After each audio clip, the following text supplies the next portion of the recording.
Hey, I'm Patrick, and today we are exploring the most terrifying revenge deaths ever in history. We're talking about a neighbor's petty grudge that ignited into a backyard inferno and a car modification designed not for speed, but for a coworker's execution. Buckle up, this is revenge at its absolute darkest. It was May 8th, 2018, in Joshua Tree National Park, California. Clear skies with light southern winds created excellent conditions for rock climbing in the desert formations dotted with twisted Joshua trees. The granite monoliths stood stark against the cloudless blue sky, their surfaces warmed by the afternoon sun. Asher Vale was 38, a skilled rock climber and college professor who had falsely accused Tessa Grimm's 17-year-old daughter of cheating on a crucial exam. The accusation destroyed the girl's academic record and college prospects, leading to severe depression and multiple suicide attempts that required hospitalization. Vale had refused to reconsider his decision, despite evidence suggesting his accusation was unfounded. Tessa had researched the climbing area extensively after learning of Vale's outdoor activities through social media posts. Vale planned to complete White Lightning at 4 p.m., a popular three-pitch climbing route he had established years earlier. The route required rappelling from fixed anchors at the top, permanent metal bolts he had installed over a decade ago and rarely inspected in detail. The bolts were older stainless steel hardware that had endured years of desert wind and sand abrasion, gradually weakening from corrosion and metal fatigue. Tessa had been seen at the climbing area on May 5th, 3 days before Vale's planned climb, despite having no climbing experience or legitimate reason to be there. Tessa had spent weeks studying climbing anchor systems and bolt installation techniques through online resources and technical manuals. She understood that climbers placed absolute trust in fixed anchors and that Vale's confidence in his own aging installations would prevent him from conducting detailed inspections before use. Her research revealed that older bolts in desert environments were particularly vulnerable to corrosion-induced failure. The incident occurred during Vale's rappel from the top of the third pitch, 240 feet above the ground, at 5:15 p.m. He weighted the rappel anchor system and began his descent using standard rappelling techniques. After descending 40 feet, the primary anchor bolt failed catastrophically when years of corrosion and a small application of muriatic acid had weakened the bolt shaft beyond its load capacity. Both bolts showed identical microfracture patterns consistent with over-tightening during installation and repeated load cycling over a decade, suggesting the anchors were already near failure before any external compromise. The bolt head sheared off completely, leaving Vale dependent on the backup anchor. However, that bolt had also been compromised by the same corrosion acceleration technique and failed within seconds of taking the full load from the primary anchor failure. Vale's rappel device locked automatically when the first anchor failed, but the sudden shock load on the backup anchor exceeded its compromised capacity. The second failure occurred before he could deploy emergency procedures or attempt to reach the rock face for manual holds. A climbing party on an adjacent route witnessed the anchor failure and Vale's subsequent 200-foot fall to the base of the cliff. They noted the unusual simultaneous failure of both anchor points, which were designed with redundant safety systems. The failure sequence was rapid: primary bolt failure at 5:16 p.m., backup bolt failure within 3 seconds, impact at cliff base at 5:17 p.m. The sound of the impact carried across the desert landscape. Rescue personnel reached Vale at 6:45 p.m., but he had died instantly from the impact trauma. Technical analysis revealed advanced corrosion in both anchor bolts, consistent with acid acceleration, though the desert environment and age of the hardware complicated the investigation. The identical microfracture patterns suggested the bolts had been over-tightened during original installation and weakened by repeated load cycling over more than 10 years. Local climbers confirmed these were Vale's original bolts from over a decade ago, making the pre-existing weakness combined with accelerated corrosion failure highly plausible. Investigation found muriatic acid and climbing research materials in Tessa's garage, though forensic analysis could not determine if the failures resulted from natural deterioration or deliberate acceleration. Academic records confirmed Vale's false cheating accusation against Tessa's daughter and the subsequent psychological damage. Despite strong circumstantial evidence, prosecutors declined to file charges due to the inability to definitively prove deliberate tampering versus accelerated natural corrosion of already compromised hardware. It was November 12, 2016, in a suburban commercial district outside Portland, Oregon. Darkness settled early, and damp air carried the lingering smell of rain. Storefront lights reflected off wet pavement as evening traffic thinned, and much of the parking lot sat quiet. Stephanie Valdez, 34, worked as a physical therapist at a small outpatient clinic nearby. Friends described her as cautious and routine-oriented. On weeknights, she often stopped to run errands on her way home, choosing well-lit parking areas and avoiding unnecessary detours. Outside of work, Stephanie's life had recently become more complicated. The situation stemmed from a recent divorce. Stephanie was dating a man whose former spouse had struggled to accept the end of an 18-year marriage. Court records later showed restraining orders were issued to protect both Stephanie and her partner from further contact. The former spouse was Denise Cartwright, 52, a medical billing specialist. Co-workers later described noticeable behavioral changes after the separation.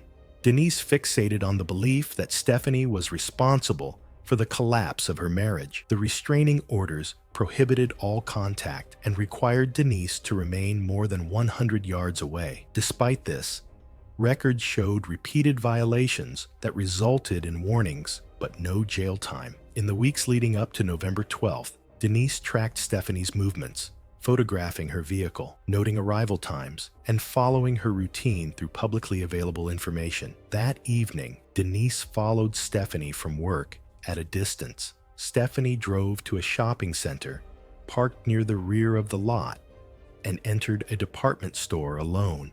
In Denise's trunk were tools wrapped beneath a tarp, a hydraulic jack, a wrench set, and work gloves. After waiting several minutes, Denise approached Stephanie's car.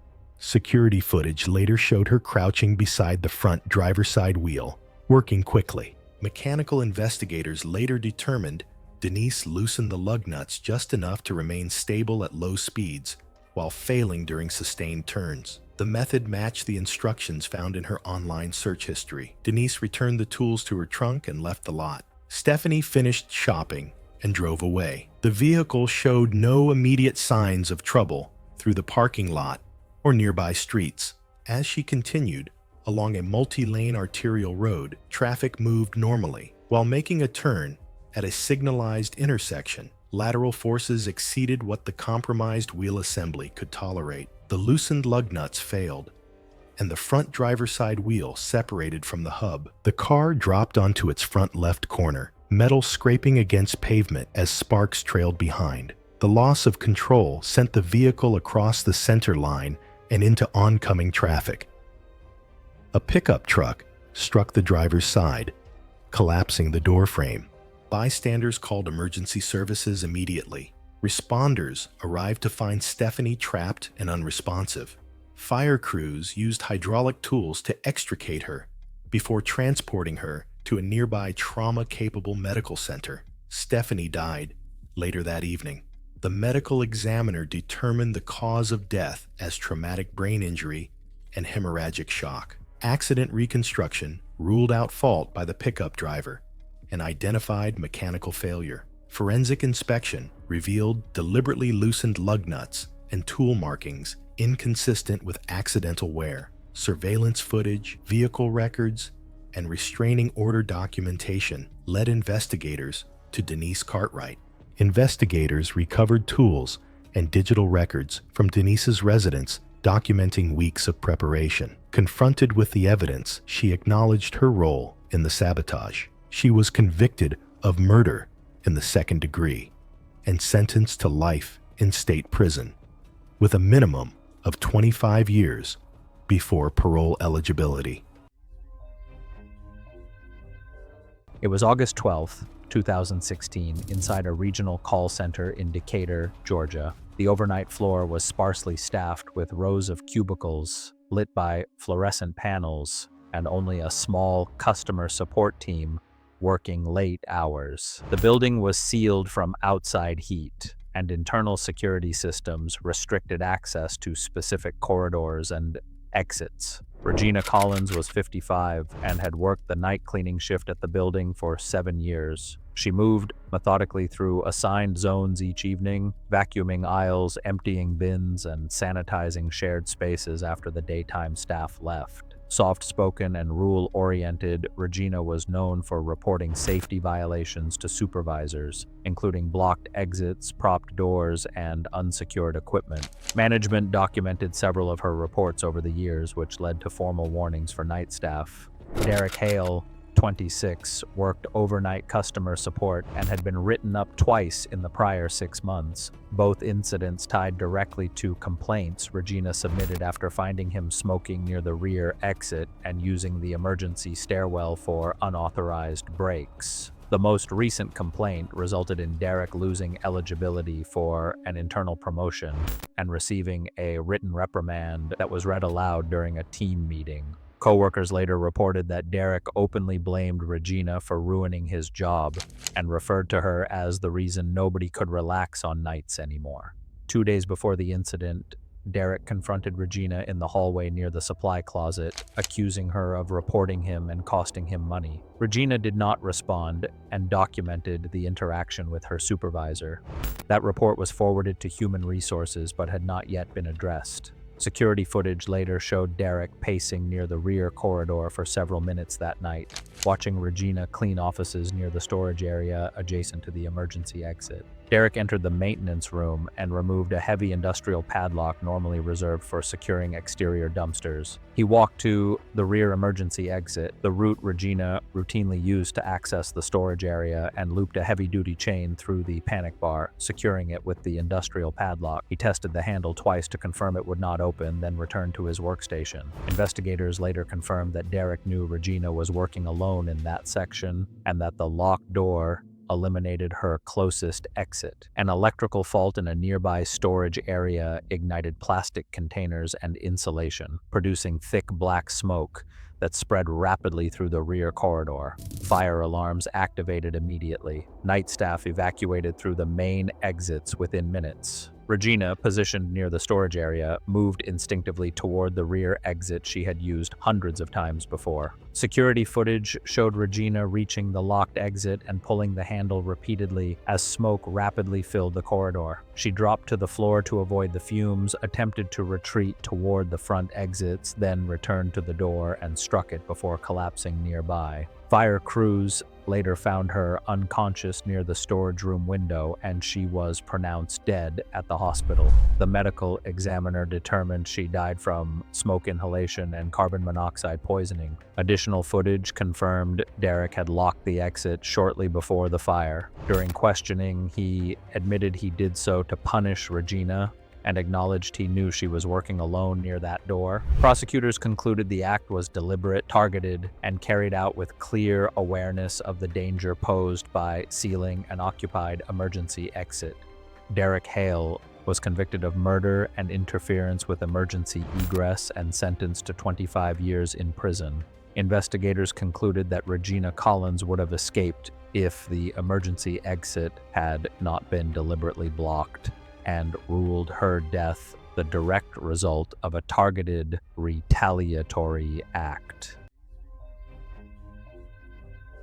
It was November 14th, 2015, in a mid-rise residential apartment complex in Dayton, Ohio, where the night temperature had fallen to 38 degrees. Thin interior walls allowed household noises to carry between units. On the second floor, a bathroom light was on, while a bathtub was being filled with warm water. Martin Souza, 41, was staying temporarily with his sister's family after losing construction subcontracting work. A former residential electrical installer with over a decade of experience, he struggled with irregular employment and spent most evenings drinking beer and watching television. Neighbors and relatives described him as socially intrusive and frequently intoxicated, with family members growing uncomfortable over his behavior around young children in the household. Kratos Souza, 19, was studying electronics repair at a community college while working part-time at a retail electronics store. Through coursework and employment experience, he understood basic circuit behavior, voltage requirements, and safety standards. Although bathroom outlets in buildings of that era were typically required to have ground fault circuit interrupter protection, investigators later determined the device in this unit had been improperly replaced with a standard outlet during earlier renovation work. During the previous month, Kratos' younger brother disclosed that Martin had touched him inappropriately while supervising bath time. The disclosure caused escalating anger within the household. Over several days, Kratos considered reporting the abuse, but ultimately rejected that option, later telling investigators he believed authorities would not act without physical evidence. Instead, he chose to confront and punish Martin himself, a decision prosecutors later described as deliberate retaliation. That evening, after his mother left for her hospital night shift and his younger brother was asleep, Kratos prepared a modified extension cord. He stripped insulation from one end of the cord and secured exposed copper wires to a metal coat hanger using electrical tape, creating a makeshift conductor assembly. The hallway surveillance camera later showed him entering the apartment carrying a small bag. Martin was soaking inside the bathtub with the bathroom door open, a habit he followed while watching television from the living room. Kratos sat on the couch pretending to watch programming. When the bathtub water reached a sufficient level, Kratos plugged the modified cord into the wall outlet, located approximately 18 inches from the tub edge. He lowered the exposed wire assembly into the bath water while Martin faced away, adjusting the faucet temperature. Electrical current entered the water immediately. Residents in adjacent units later reported hearing a sudden loud noise followed by splashing.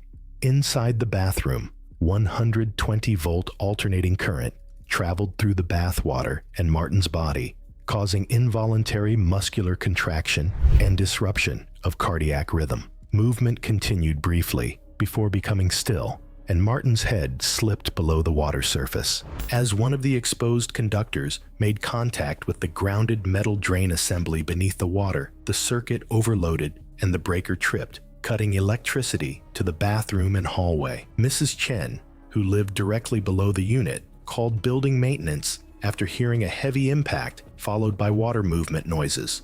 Maintenance personnel entered the apartment at approximately 11:39 p.m. and found Kratos sitting in the living room. Martin's body was discovered inside the bathtub with water partially drained. Emergency medical responders arrived and pronounced Martin Souza dead at the scene. The medical examiner determined death resulted from cardiac arrhythmia triggered by electrical shock, with drowning as a contributing factor. Cardiac arrhythmia occurred rapidly after electrical contact, and Martin had inhaled a small volume of bathwater before losing consciousness. There were no defensive injuries or signs of physical struggle. Kratos Souza confessed the following morning, stating he had chosen to punish Martin personally after concluding that reporting the abuse would not prevent further harm. He later pleaded guilty to second-degree murder and received a 20-year prison sentence. The family relocated to another city within 2 weeks, and the apartment complex later installed ground fault circuit interrupter protection in all bathroom outlets and updated electrical safety standards across the building. It was September 9th, 2017, in Memphis, Tennessee. The Ridgeway Crossing apartment complex was quiet under the humid night air, its parking lot dimly lit by scattered streetlights. Residents were settling in for the night. unaware a months-long confrontation was about to erupt in the shadows. Cody Farrell worked the night shift as a supervisor at a 24-hour printing and shipping center, a job that covered his modest apartment and hobby of woodworking. At 29, he was quiet and unassuming, with no criminal record and a minimal social media presence. He had been dating Simone Garrett for 4 months. Simone had ended a 2-year relationship with Brent Okafor, 32, 6 months earlier, but Brent refused to accept the breakup, repeatedly texting her and showing up at her workplace despite warnings to stop. When I see stuff like that, it already feels like it's heading somewhere bad. Cody was aware of Brent's persistent behavior and had warned Simone he wouldn't back down if confronted. Though at 5 feet 10 inches and 175 pounds with no fighting experience, he was hardly intimidating. Brent had spent weeks obsessively monitoring Simone, screenshotting photos, and driving past her apartment to track Cody's truck. For days, he carried a 4.5-inch fixed-blade hunting knife, fully aware of its lethal potential. That night, he parked down the street, waiting in the shadows for Cody to emerge, ready to confront him with the intent to cause serious harm. As Cody approached his truck, Brent stepped from the shadows, knife in hand. He wasn't there to argue. His shove and movements were deliberate, part of a premeditated plan. Even during the brief struggle by the parked car, Brent's grip on the knife never wavered. From the start, it was clear he had come to inflict serious harm. The two grappled against a parked car, arms and shoulders straining as they struggled for control. At that point, it still looks like something that could have just been a fight and ended there. From a nearby ground floor window, a resident, alerted by the noise, looked out and saw the two men locked in a physical struggle under the dim glow of the parking lot lights. Brent broke free from the struggle and drove the knife into Cody's left abdomen, then again into his left chest as Cody instinctively tried to turn away. The first wound perforated his colon and nicked a kidney, causing significant internal bleeding, though it might have been survivable with immediate medical attention. The second wound struck between his ribs, lacerating the left ventricle of the heart. Blood rapidly filled the space around the heart, compressing it and preventing it from pumping effectively. Cody collapsed against a nearby car, clutching his chest as his strength drained. A nearby resident, who had witnessed part of the attack, immediately called 911. Paramedics arrived within minutes to find him unconscious, barely breathing, and losing blood rapidly. Despite emergency intervention and surgery at a local trauma center, the heart injury proved unsurvivable. Cody was pronounced dead shortly after arrival, the rapid loss of blood, and the critical heart trauma leaving no opportunity for recovery. It's hard to process how fast something like this turns fatal.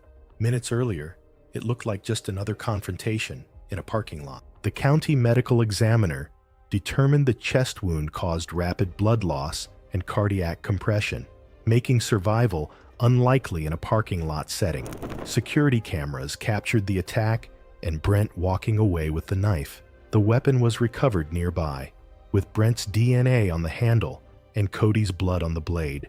Brent Okafor was arrested days later and ultimately convicted of first-degree murder, receiving a life sentence without parole. The half-finished bookshelf Cody had been building for Simone remained in his truck with tools neatly beside it. His younger brother completed the project using Cody's measurements and delivered it to Simone 3 months after the trial, the only tangible reminder of their brief relationship. It was March 15, 2016, in Red Rock Canyon, Nevada. The sandstone cliffs caught the first light of dawn, with light southwestern winds carrying the scent of desert sage. Excellent visibility stretched across the desert landscape, creating perfect conditions for technical rock climbing on the popular multi-pitch routes. Caleb Rivera was 34, an experienced rock climber with 8 years of technical climbing under his belt. He worked as an emergency room doctor at a hospital in Las Vegas, where his decisions carried life and death weight.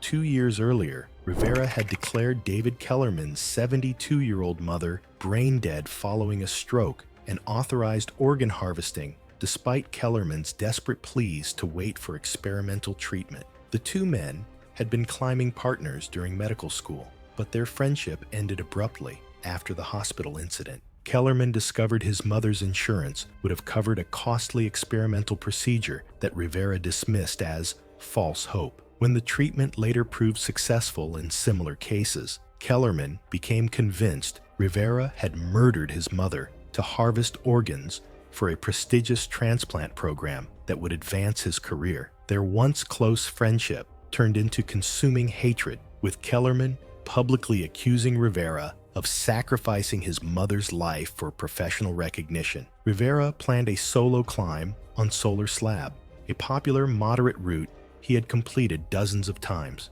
At 6:30 a.m., he loaded his personal rack of protection gear, ropes, and hardware into his truck. Kellerman, a medical researcher himself, knew Rivera's equipment and climbing habits intimately from their years of partnership. 3 days prior, security cameras had captured Kellerman near Rivera's storage facility. Rivera had dismissed concerns from other climbers who mentioned seeing his former partner in the area.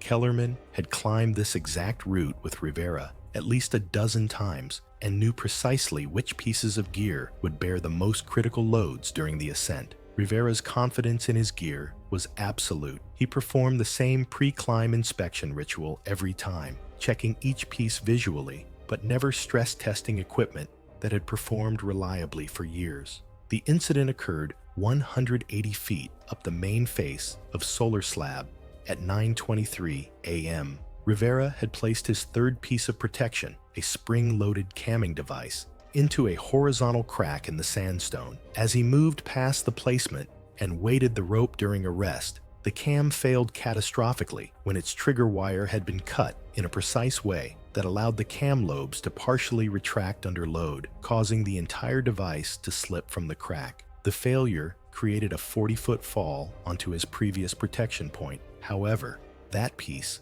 another cam from the same rack, also failed when its aluminum stem snapped near the head under the sudden shock load, having been deliberately weakened at the stress concentration point. Rivera fell an additional 60 feet to a narrow ledge below. Two climbers on an adjacent route witnessed the unusual double failure. They noted that both protection pieces appeared to fail in ways that suggested deliberate compromise rather than normal wear patterns. Park rangers reached Rivera's location at 11:45 a.m. using technical rescue equipment. He was pronounced dead at the scene from fatal head trauma. Investigation revealed that two of Rivera's spring-loaded cams showed suspicious damage, trigger wires cut to allow lobe retraction, and stem weakening near stress points. The manufacturer's engineers concluded the damage was consistent with deliberate sabotage, but an independent expert argued the failures could have resulted from metal fatigue accelerated by repeated loading cycles. Security footage showed Kellerman accessing Rivera's gear area on March 12th, though it did not capture actual tampering. Despite strong circumstantial evidence pointing to equipment sabotage, the case remained officially unsolved due to conflicting expert testimony about the failure mechanism and insufficient forensic evidence to definitively prove deliberate tampering. It was July 3, 2015, and the night air in a residential neighborhood still felt dense and unmoving, holding on to the heat that had built up throughout the day. Windows remained open for relief as identical ranch houses sat behind chain-link fences and thinning oleander hedges. Porch lights glowed faintly across the block, and the street was otherwise quiet. Dennis Howell, 49, lived in the home at the center of the block with his family. He worked in equipment sales and used his detached garage as a workshop and storage space. Neighbors described him as private and routine-oriented, someone who generally kept to himself. But tension between Howell and the man next door had been building for months. The dispute began over a section of fencing that Howell installed along the property line. His neighbor claimed the fence encroached by roughly 18 inches. What started as a disagreement escalated into written complaints, police calls, and eventually a small claims court case. 6 weeks before July 3rd, the court ruled the fence was properly placed. The neighbor was Marcus Tillman, 46, a shift supervisor at a corrugated box manufacturing plant who had lived on the street for more than a decade. Neighbors described Marcus as rigid about boundaries and prone to escalating conflicts. He kept records of perceived violations and had a history of confrontations over noise, parking, and property lines. Marcus did not accept the court's ruling. Co-workers later told investigators he believed Howell had misled the judge and spoke repeatedly about the outcome being unjust. Investigators later concluded the act was intended to punish Howell for the court decision Marcus believed had publicly humiliated him. In the weeks that followed, he expressed that the dispute had been taken out of his control. On the evening of July 3rd, Marcus watched the Howell family leave for a holiday gathering. After their car disappeared down the street, he retrieved a red 2-gallon gasoline container from his garage. Witnesses across the street later reported seeing Marcus climb the fence separating the properties at approximately 9:40 p.m., carrying the container and a small cylindrical object. He approached Howell's detached wooden garage from the rear, where mature pine trees blocked sight lines from most neighboring homes. The garage was an older construction, roughly 20 by 20 feet, containing tools, stored belongings, and a riding lawnmower. Investigators estimated Marcus remained inside for about 4 minutes. A security camera 2 houses down captured him exiting at 9:44 p.m. and moving back toward the fence line. Marcus ignited the gasoline using a lighter. The fuel ignited immediately. Gasoline vapors inside the enclosed structure ignited almost instantly, producing a flash fire that engulfed the garage interior within seconds. Marcus was still inside when ignition occurred near the center of the space. His clothing caught fire before he could reach the exit. He stumbled outside with his back and arms fully engulfed and collapsed roughly 12 feet from the garage. A neighbor walking her dog saw the flames and called 911 at 9:46 p.m. She attempted to approach with a garden hose, but was forced back by the heat. Marcus rolled across the grass as the fire continued consuming his clothing. Fire crews arrived at 9:52 p.m. and extinguished the flames within about 90 seconds. Paramedics found Marcus conscious, but severely burned, with injuries covering approximately 60% of his body surface area. He gave limited responses during transport before being intubated. Marcus survived for 19 hours in a burn unit before dying from complications of extensive thermal burns, with smoke inhalation listed as a contributing factor. Investigators determined the injuries were caused by a gasoline-fueled flash fire during an attempted arson. The case was classified as a death occurring during the commission of a felony. Howell's garage was a total loss and was later rebuilt through insurance.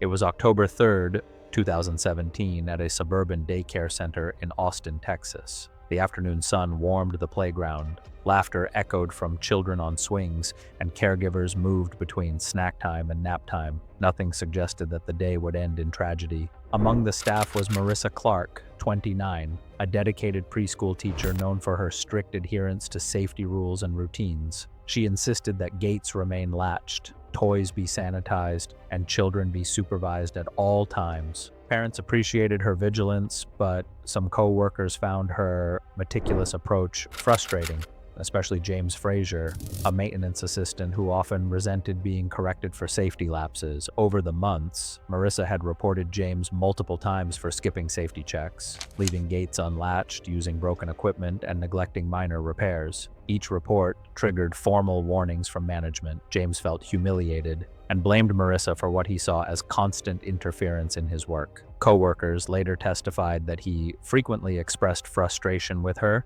and resentment toward her oversight. On the afternoon of September 14th, Marissa moved between classrooms and the playground, checking on activities and supervising the children. James, aware of her habits and the times she usually visited the sandbox, went to the storage shed earlier that day. There, He unlocked the emergency release mechanism for the large sandbox gate and carefully adjusted the hinge and latch so that the gate appeared secure but would fail under pressure. Marissa approached the sandbox area to supervise the children and bent to lift a backpack near the edge. The large gate she leaned against, previously appearing solid and secure, gave way almost immediately. The hinge, weakened and altered, failed silently at first. Then the top of the gate swung outward with sudden force, striking her chest and driving her backward against the concrete edging of the sandbox. The impact knocked the breath from her lungs, and she stumbled before the heavy metal frame pinned her torso, trapping her against the hard surface. Marissa's arms shot out instinctively,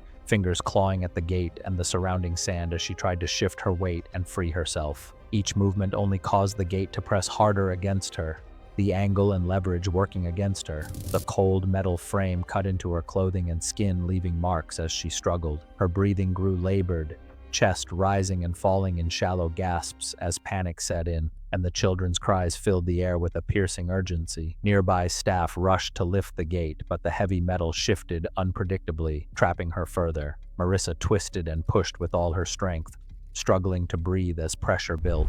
Children cried out or froze in fear while staff coordinated their efforts, but the altered hinge and weight kept her pinned. After several agonizing minutes, her movements slowed, and she went limp. The playground descended into chaos as caregivers comforted the children and called emergency services. The medical examiner later determined that Marissa Clark died from compressive asphyxia and blunt force chest trauma caused by prolonged pinning against the concrete edge. Investigators traced the tampering to James Frazier, who admitted adjusting the gate after repeated complaints. Prosecutors determined the act was intentional, targeted, and carried a clear awareness of potential lethality. James was convicted of second-degree murder and sentenced to 20 years in prison. The daycare center reinforced all gates, implemented dual verification for maintenance, and restricted solo access to storage areas. Marissa Clark's death was officially documented as a deliberate act of revenge.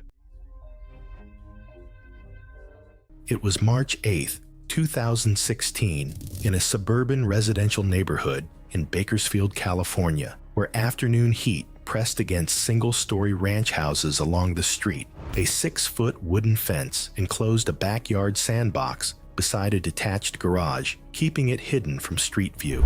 Lucas Bennett, 19, lived with his mother Janet and stepfather Romulo Pierce after finishing high school the previous year. Romulo, 41, worked forklift and pallet handling jobs at a warehouse distribution center, earning about $16.50 per hour. Neighbors and relatives described him as increasingly aggressive when drinking, consuming several beers most evenings. 2 weeks earlier, Lucas noticed bruises on his mother's ribs and believed they were caused by Romulo. Romulo had married Janet in 2013 after meeting her at a bowling alley, becoming stepfather to Lucas and his 12-year-old sister, Emma.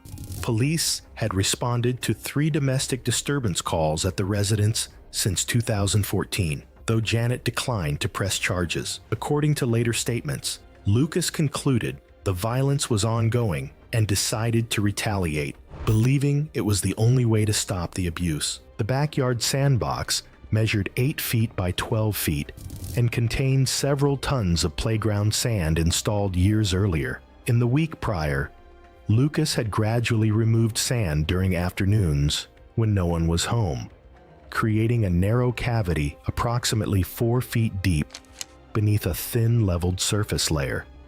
Using public library computers, he researched burial and compression mechanics, learning that confinement and downward weight in a restricted space could limit chest expansion and cause progressive breathing failure rather than immediate suffocation.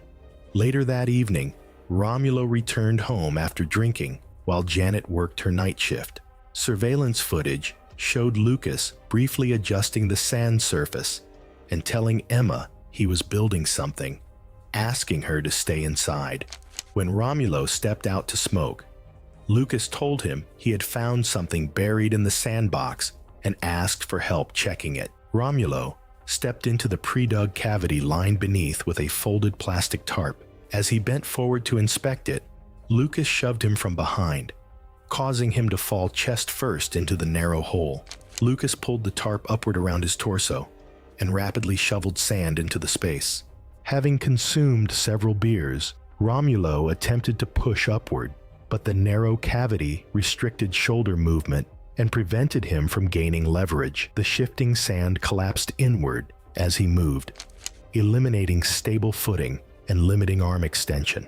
As sand accumulated and compacted around his body, pressure restricted chest expansion. After several minutes of progressively restricted breathing, he lost consciousness as oxygen deprivation developed. Lucas then placed a wooden cover over the sandbox, secured it with bricks, and went inside to call his mother. Janet reported Romulo missing the following morning. When he failed to report for his warehouse shift, the coroner determined death resulted from positional and compressive asphyxia caused by restriction of chest expansion. Sand particles were found in the airway passages, indicating attempts to inhale while partially buried. Toxicology results showed elevated blood alcohol levels, consistent with moderate intoxication. Minor abrasions on the forearms were consistent with limited movement against shifting sand rather than sustained physical struggle. Lucas was arrested after neighbors reported suspicious late-night activity captured on backyard surveillance footage. He admitted planning the burial as retaliation for continued domestic violence against his mother. Prosecutors charged him with first-degree murder, and he later pleaded guilty, receiving a sentence of 25 years to life in state prison. The family relocated within weeks of the arrest, and the sandbox area was later filled with concrete by the new property owner. It was March 14th, 2014, in Pittsburgh, Pennsylvania. The evening air carried the city's industrial chill, and inside a local restaurant on Carson Street, diners on the second floor settled into their Friday night routines, unaware of the tragedy about to unfold. Renata Ose, 31, worked as a dental receptionist and lived quietly with her tabby cat. She maintained a small circle of friends and avoided confrontation whenever possible. Her relationship with Austin Dillard, 35, a warehouse supervisor 4 years older, had grown stagnant. What Austin did not know was that Renata had been seeing David, a dental hygienist from her office, for several months. She had confided in only one friend about her plans to end things with Austin, but kept postponing the conversation out of habit. I get it. Avoiding hard conversations feels easier, but this is exactly how things build up. 2 weeks earlier, Austin discovered fragments of deleted text messages between Renata and someone named D on their shared tablet. Using a free data recovery application, he pieced together enough to confirm his suspicions. Rather than confront her immediately, he began tracking her movements using a small GPS tracker hidden beneath her car seat. He confirmed she was visiting David's apartment regularly. This is where it starts getting uncomfortable. Like he's not just hurt anymore, he's planning something. The discovery transformed his hurt into something methodical and cold. The reservation at a local restaurant had been Austin's idea, framed as an early anniversary dinner. He specifically requested a table on the second floor, near a narrow staircase lined with decorative chain railings. He even arranged for 2 friends to sit nearby, telling them only that he planned to confront Renata. She dressed carefully for the evening, wearing a black dress and heels, still carrying guilt over her affair, but unaware of Austin's intention. They arrived at a moderately busy restaurant. Austin remained unusually quiet through the first course, ordering wine but saying little. At one point, he placed his phone on the table and played a recording of the recovered text messages between Renata and David, loud enough for nearby diners to hear. I don't see that silence as calm. It feels like he was building up to something. Renata's face was drained of color.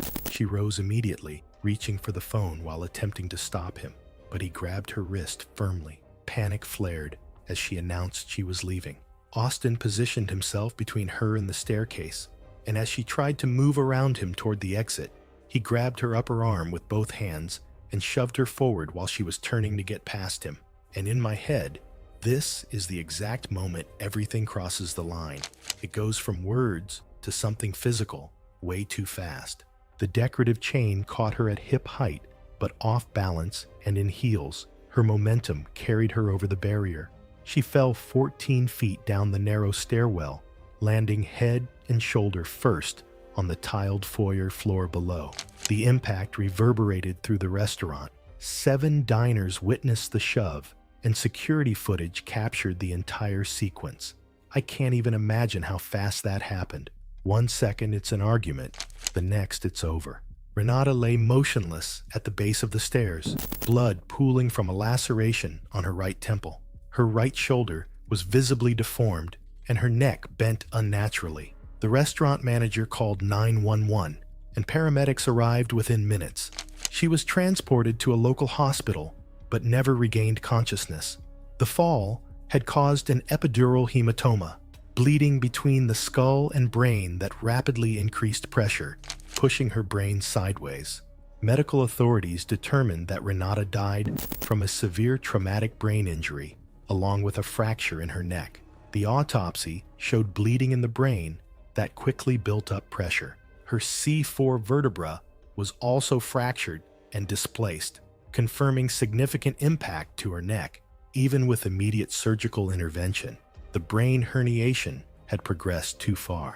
She was pronounced dead roughly 2 hours after the fall. I keep thinking this could have been avoided at so many points. Just walking away, having that conversation earlier, or even the place having safer barriers. Austin Dillard was arrested at the scene without resistance. Investigators discovered the GPS tracking device, recordings, and evidence of premeditation. He was charged with third-degree murder and ultimately convicted, receiving a sentence of 20 to 40 years. Within 2 weeks, the restaurant replaced the decorative chains with full-height railings, acknowledging the tragic failure of the original barrier. Even something as simple as a proper railing might have changed the outcome. It was November 14th, 2013, in Glacier National Park, Montana. Snow flurries reduced visibility with moderate north winds, creating harsh winter conditions across the rugged mountain terrain. Early winter had transformed the backcountry into a challenging wilderness environment where survival depended on proper preparation and equipment. Ezra Wild was 42, an amateur photographer on his first solo backcountry expedition. 6 months earlier, while driving drunk, Wild had hit Holt's 7-year-old son with his car and fled the scene. The child survived, but suffered permanent leg damage that ended his athletic dreams. Holt discovered that Wild had a history of hit-and-run incidents, 3 previous cases where he had injured pedestrians and cyclists, always escaping serious consequences due to his wealthy family's legal connections. Each time, Wild's lawyers got charges reduced or dismissed while he continued driving recklessly. Holt realized the justice system would never stop Wild from destroying more lives. Holt owned an electronics repair shop and deliberately positioned himself to service Wild's beacon when Wild brought it in for a routine check. Wild planned a 3-day solo photography expedition in the backcountry at 10 a.m., carrying his satellite emergency beacon as required by park regulations. Ice on trails and limited visibility made the beacon essential safety equipment for solo travelers. Holt had expressed unusual interest in Wild's hiking plans during the beacon service, asking detailed questions about his route and timeline that seemed excessive for a routine equipment check. Wild had provided specific details about his planned camping locations and expected return date. Holt's electronics expertise allowed him to modify the beacon's internal components without affecting its basic transmission functions. He understood that rescue teams would initially trust the beacon's coordinates and that any delay in rescue efforts could be fatal in winter conditions. The incident began on Wild's second day when he suffered a leg injury from a slip on icy rocks at 2:30 p.m. Unable to continue hiking due to the injury and deteriorating weather conditions, he activated his emergency beacon according to standard protocols and waited for rescue response. The beacon transmitted a signal immediately, but the GPS coordinates were inconsistent and unreliable, providing location data that varied by several miles from transmission to transmission. Search teams initially followed the beacon coordinates, but quickly noticed the inconsistent readings. However, the erratic data forced them to expand their search area significantly, spreading resources thin across multiple potential locations. Without shelter or the ability to move due to his injury, Wild remained stranded in an exposed location where temperatures dropped to 5 degrees Fahrenheit overnight. The modified beacon's erratic behavior eventually triggered system alerts that indicated equipment malfunction, but by then, rescue teams had already lost valuable hours searching in multiple wrong locations. The inconsistent coordinates prevented efficient resource deployment during the critical first night when Wild could have been saved. Wild's body was discovered by a separate hiking party on November 17th, 3 days after his initial distress call. Technical examination revealed coordinate calculation errors in the beacon's GPS processing unit. Investigation found that Holt had researched GPS systems prior to Wild's trip, though his defense argued the failures could have resulted from firmware bugs or cold weather antenna problems. Police records confirmed Wild's pattern of hit-and-run incidents, including the recent case involving Holt's son and his history of avoiding prosecution. Despite strong circumstantial evidence, the case remained open but inactive after investigators could not establish beyond reasonable doubt that Holt had modified the device rather than the failures being caused by known technical issues.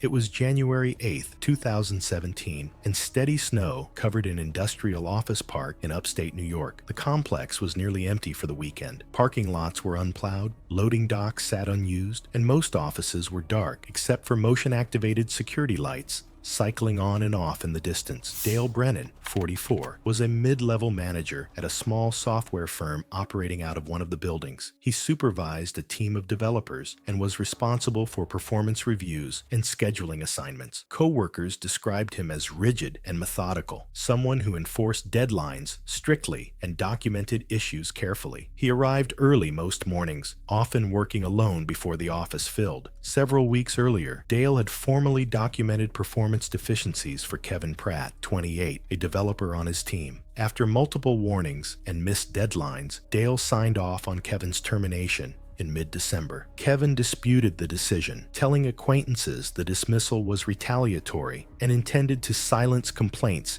he had raised about management practices. He fixated on Dale as the person who finalized the outcome. Although Kevin's employment ended, a security oversight left his access card active. Investigators later determined that in the weeks after his dismissal, Kevin researched chemical injuries, delayed symptom onset, and methods of contamination that would not be immediately detected. When his apartment was searched, handwritten notes and printed office layouts were recovered. On the evening of Sunday, January 8th, access logs showed Kevin entering the building shortly after 8:30 p.m. The office was empty. Carrying a plastic bottle disguised as a sports drink, he moved through the workspace, using his phone as a light source. Inside the bottle was a concentrated alkaline cleaning agent obtained from a residential maintenance supply. Kevin went directly to Brennan's workstation. He partially disassembled the keyboard and applied the caustic solution beneath the keys and along the palm rest area, forcing the gel into seams and contact points where prolonged typing would drive it into the skin. Investigators later concluded the act was intended to punish Brennan personally for the termination Kevin believed had ruined his career. After reassembling the equipment and wiping the exterior clean, Kevin exited the building without triggering alarms. The following morning, Dale arrived early as usual. After beginning work, he noticed his hands felt unusually slick against the keyboard, as if coated in oil. Several minutes later, a deep burning sensation set in, intensifying rapidly. As he reacted, he rubbed his face and wiped his mouth before recognizing the injury. Witnesses later reported that he rushed to a sink, rinsing repeatedly as blistering spread across his palms and fingers. Emergency services were called for chemical exposure. Paramedics found Dale alert but in severe distress, with deep burns to both hands and chemical injury to his lips and oral cavity. He was transported to a regional hospital for treatment. Over the next 48 hours, Dale's condition worsened. Physicians documented progressive tissue damage and chemical aspiration injuries consistent with secondary inhalation. Despite aggressive treatment, infection developed at multiple sites and entered his bloodstream. Dale died 3 days later from complications of chemical burns and resulting sepsis. Hospital staff notified investigators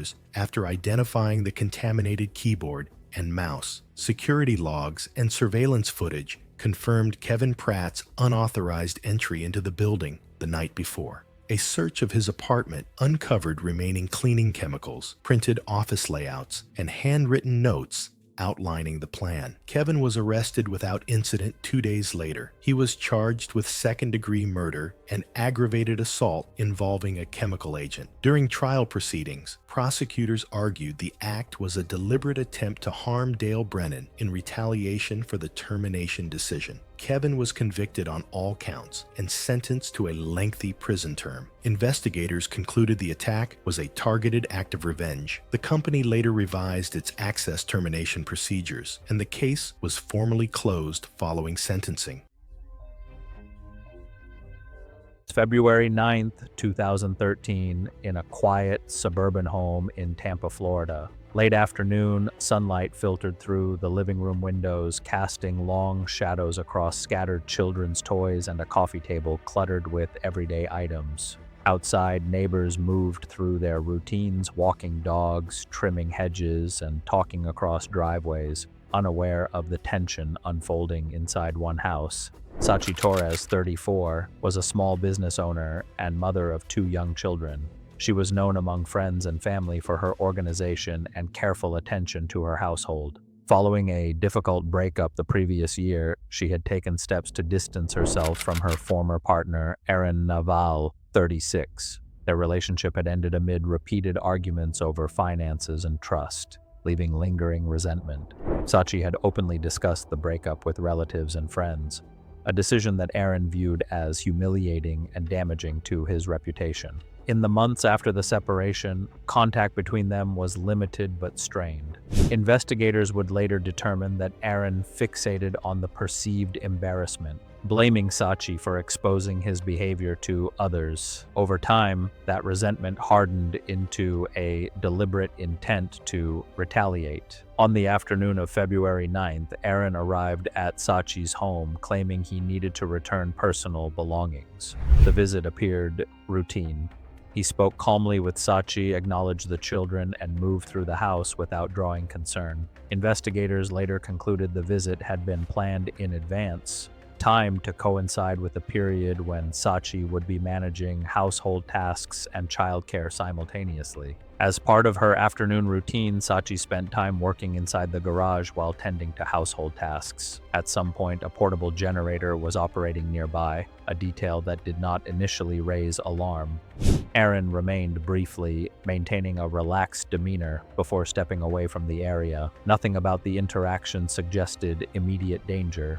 Over the next period, Sachi began to feel unwell. She complained of lightheadedness and fatigue, symptoms she initially attributed to exhaustion.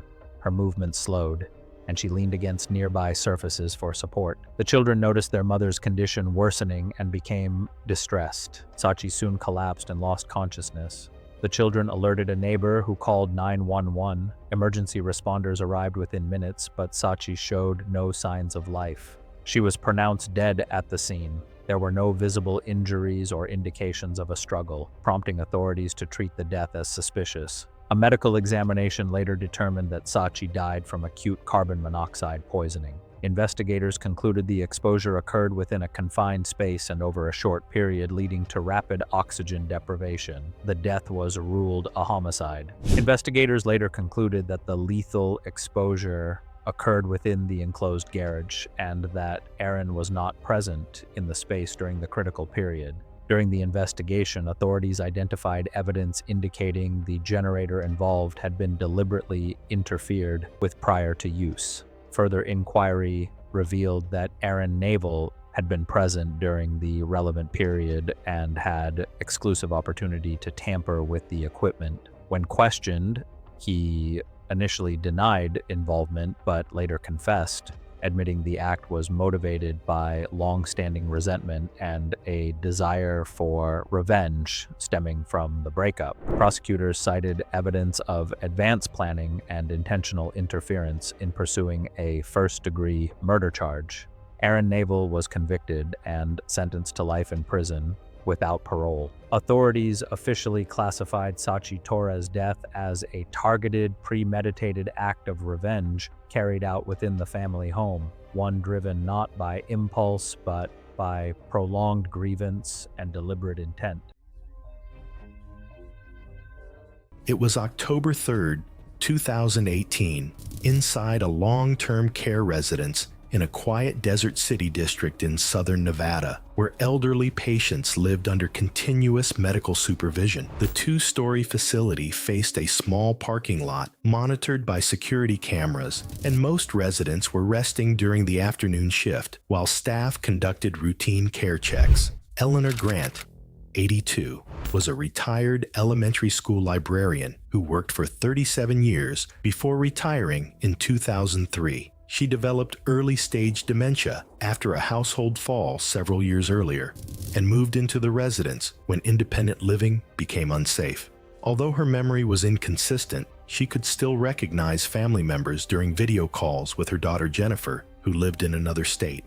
Eleanor required intravenous medication through a central catheter because repeated medical treatments over the years had made normal venous access difficult. The licensed practical nurse assigned to Eleanor's ward was Maris Valora, 26, who worked 12-hour shifts providing direct patient care, including intravenous line monitoring and medication administration under supervisory oversight. Workplace records showed multiple written warnings since mid-2018 for documentation errors, missed medication logging, and personal phone use during duty hours. Earlier that morning, supervisors warned that continued performance problems could lead to termination. The source of Maris's resentment was linked to an incident involving Eleanor 2 weeks earlier. During a catheter line inspection, another nurse had corrected Maris after Eleanor complained that Maris handled the tubing too quickly and roughly. Although the complaint was mild, Maris interpreted the correction as public humiliation in front of co-workers. According to later interrogation statements, Maris began associating Eleanor with the increasing disciplinary pressure at work. The motive investigators reconstructed was not sudden anger, but a deliberate decision to retaliate against the patient she believed caused her professional punishment. Eleanor's scheduled video call with Jennifer began in the early afternoon. While she sat upright in her hospital bed, the facility recorded patient interactions for monitoring compliance. Maris entered the room, claiming she would check the IV drip rate.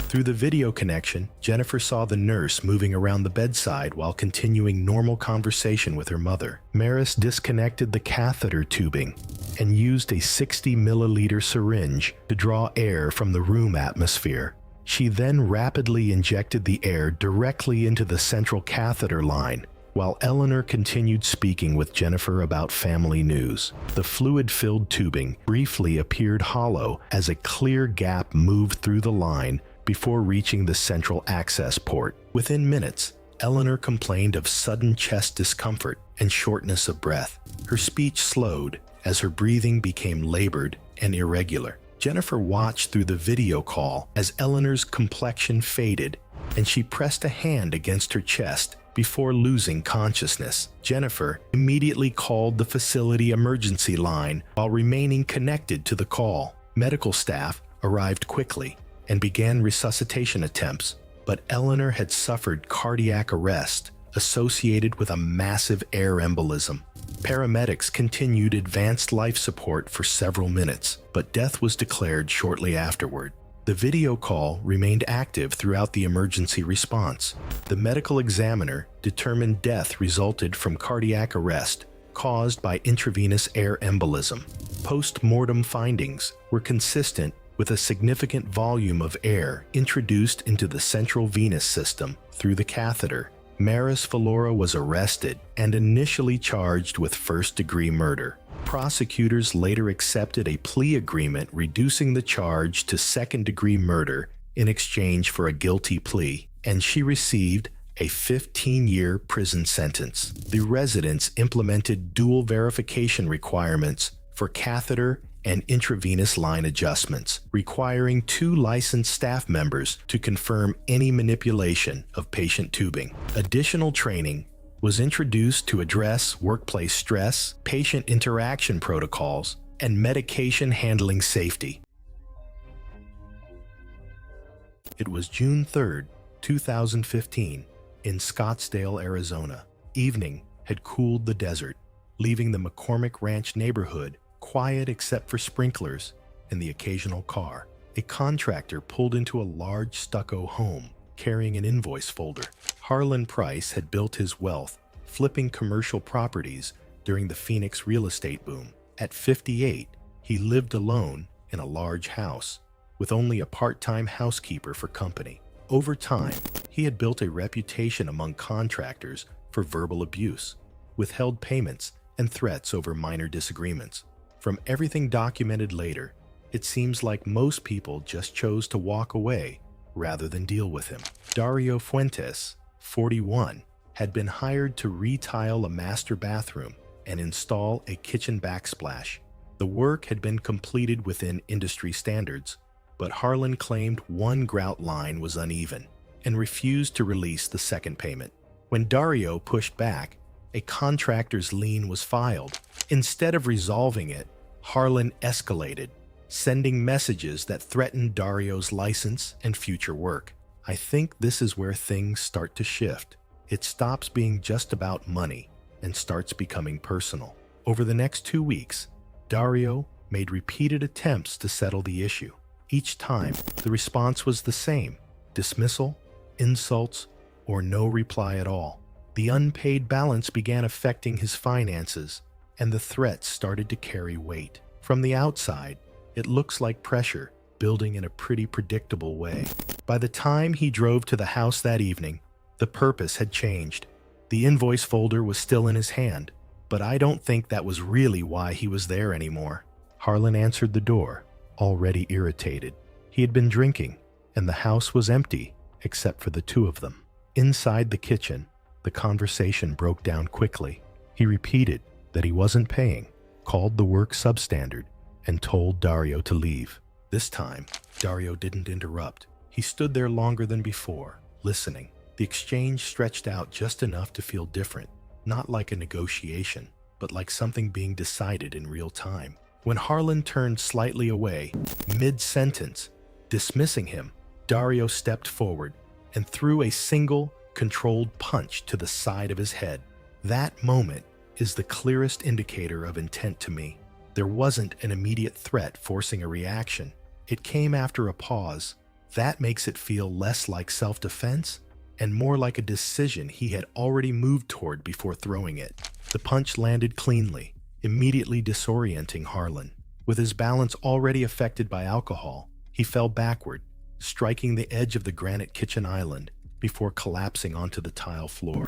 It's one of those situations where everything happens fast, but when you break it down, the lead-up wasn't fast at all. Harlan lay motionless, a deep cut visible at the back of his head.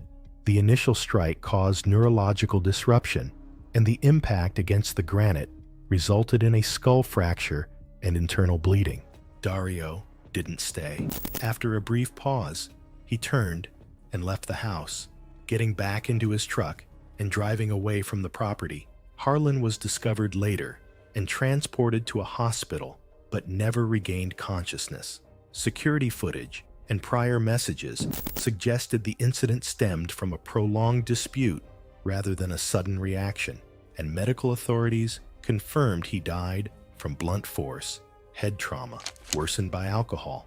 Dario was identified through prior messages and records linking him to the property and was arrested at his home 2 days later without incident. He was later convicted of voluntary manslaughter and received a sentence of 10 to 12 years. Harlan's estate was sold, the contractor's lien settled, and Dario's business dissolved during his sentence. To me, this case doesn't hinge on the punch itself. It hinges on everything that happened before it. That slow buildup, the repeated attempts, the frustration turning into something more focused.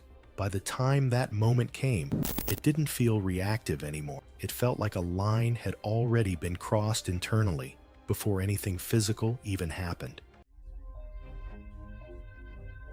It was January 12, 2016, in Mount Washington State Park, New Hampshire. Overcast skies hung low over the peaks, with strong winds from the northwest, creating bitter cold conditions and blowing snow. Fresh snow covered the icy terrain, creating treacherous conditions for winter mountaineering on the exposed alpine routes. Jude Garrett was 41, a certified mountain guide and research scientist who had been blackmailing Eric Voss for over 3 years. Garrett had discovered that Voss was using a false identity. He was actually a former pharmaceutical executive who had fled the country after covering up deadly drug trial results. Garrett used this secret to control Voss's life, demanding monthly payments, credit on research papers, and dangerous climbing expeditions as favors. The blackmail had drained Voss's savings, destroyed his marriage, and left him living in constant fear. When Garrett recently demanded that Voss help him falsify safety data on a new medical device, Voss realized the blackmail would never end and saw only one way to escape. Garrett planned to solo climb the Huntington Ravine at 7 a.m., a technical ice route requiring ice axes and crampons. Visibility was reduced to 100 yards in blowing snow over icy terrain. He carried his personal ice axe, a tool he had owned for 3 years and maintained meticulously. Voss had been seen near Garrett's equipment storage on January 8th, having been ordered by Garrett to prepare gear for an upcoming expedition. Voss possessed detailed knowledge of mountaineering equipment and understood that ice axes were critical safety tools that climbers trusted completely with their lives. He knew that Garrett would inspect his gear visually, but rarely performed detailed mechanical testing of reliable equipment. The brutal conditions that day meant rescue would be impossible until the weather cleared, making any equipment failure a death sentence. The incident occurred at 1,200 feet elevation in the steepest section of Huntington Ravine at 10:45 a.m. Garrett was ascending a 60-degree ice wall when his ice axe failed catastrophically during a critical self-arrest maneuver. The aluminum alloy shaft contained micro-drilled holes near the head that had been filled with epoxy structural filler, creating a critical stress concentration point. Under the shock load of the self-arrest, the weakened shaft snapped completely at the compromised section, leaving Garrett without support on the steep ice face. He fell 200 feet down the ice wall, striking multiple rock outcroppings during the descent. The failure happened at the worst possible moment. Garrett had been traversing a particularly exposed section where the ice was thin over rock, requiring precise axe placement for security. When the shaft broke at the stress concentration point, he had no backup support and insufficient time to deploy alternative safety measures. 2 other climbers, 300 yards away, heard the distinctive sound of the fall and repeated metal-on-rock impacts as Garrett's body struck the cliff face. They noted the unusual nature of the equipment failure, as modern aluminum ice axe shafts are designed to withstand extreme loads without catastrophic failure. Mountain rescue teams reached Garrett's location at 2:15 p.m. using specialized winter rescue equipment. He had died from multiple traumatic injuries sustained during the fall. Examination of the failed ice axe revealed small drill holes filled with epoxy near the stress concentration point, though Garrett had recently flown with the axe and stored it in his unheated garage. Investigation found similar epoxy and drill bits in Voss's home workshop, though forensic analysis could not definitively match tool marks. Despite conflicting expert testimony about the failure mechanism, Voss was arrested and charged with first-degree murder based on the physical evidence and blackmail motive. He was convicted and sentenced to 35 years to life.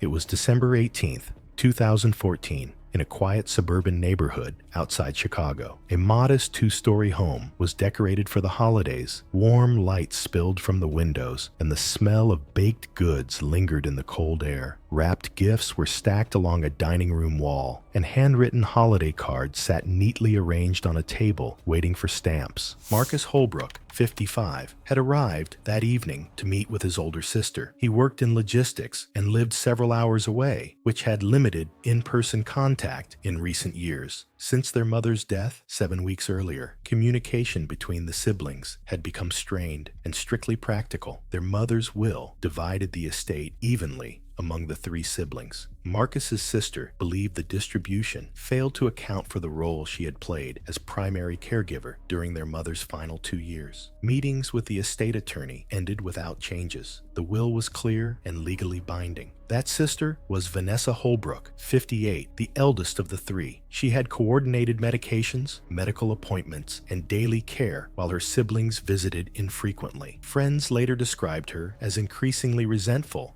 after the estate meetings, focusing on what she viewed as a fundamental imbalance. Her frustration settled on Marcus. She accused him of contributing little while receiving the same inheritance. Contact between them narrowed to estate-related logistics. In the weeks that followed, Vanessa began researching ways to induce a fatal medical event that could resemble natural causes. A later review of her computer revealed searches related to undetectable poisons, sudden cardiac arrest, and inheritance outcomes following a sibling's death. She focused on oleander, a common ornamental plant containing cardiac glycosides capable of disrupting heart rhythm. Marcus had a documented history of high blood pressure, which she believed would make a cardiac event appear plausible. Over several evenings, Vanessa prepared a crude extract in her garage. Wearing gloves, she boiled the oleander plant material and reduced the liquid through evaporation. Investigators later noted the process produced unpredictable potency, but even small quantities could be lethal. Vanessa invited both siblings to her home for what she described as a reconciliation dinner. Their sister initially agreed, but canceled that morning due to a family illness. Marcus came alone.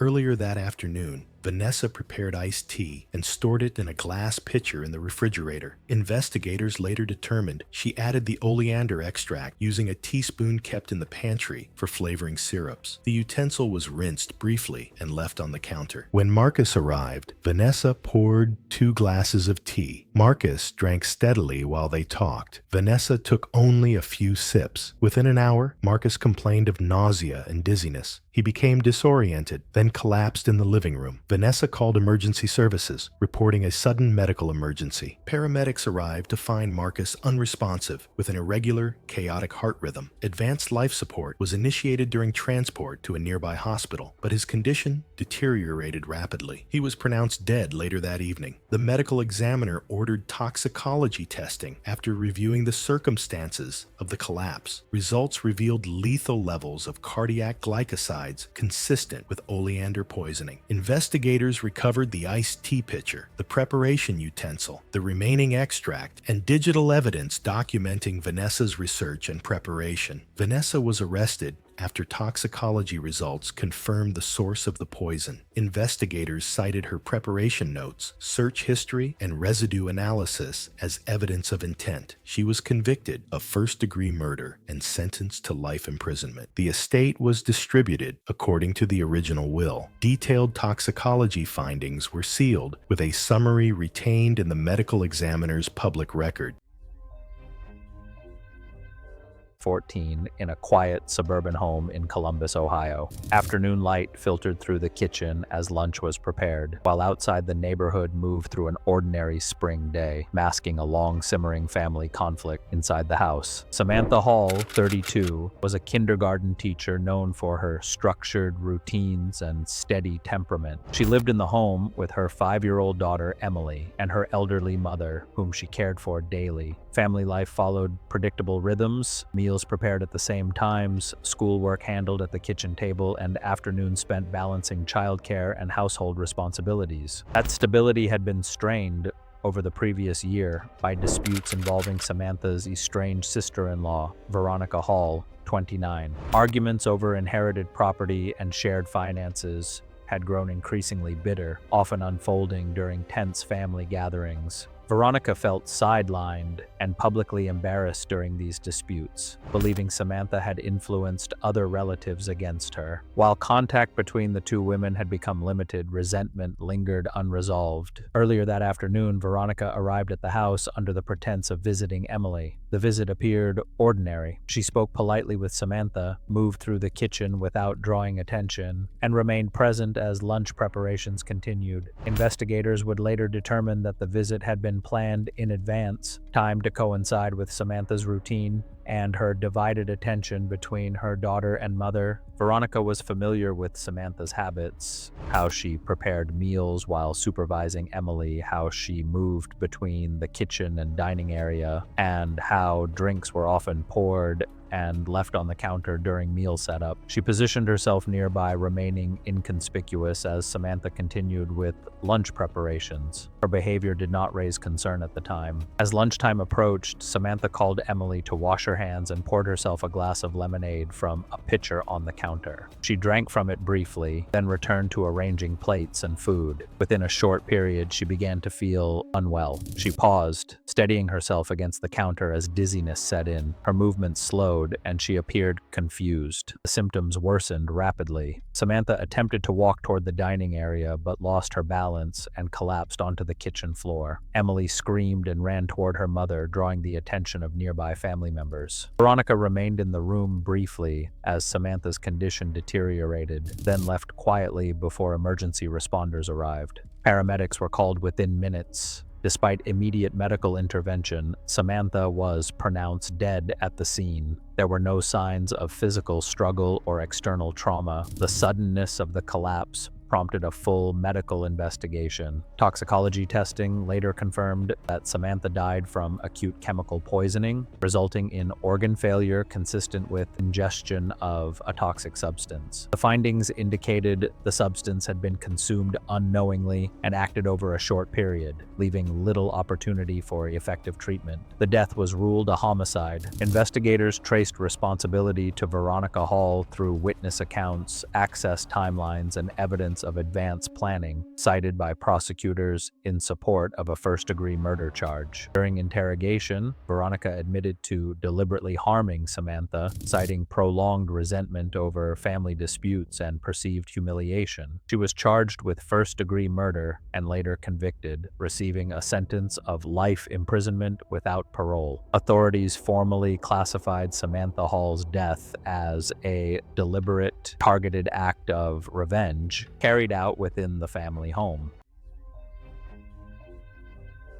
It was July 23, 2014, in Pueblo, Colorado, where evening heat rose from worn asphalt as storefronts along a highway corridor prepared to close for the night. Harold Buckley, 58, owned and operated a convenience store he inherited from family land and had managed it for more than 20 years.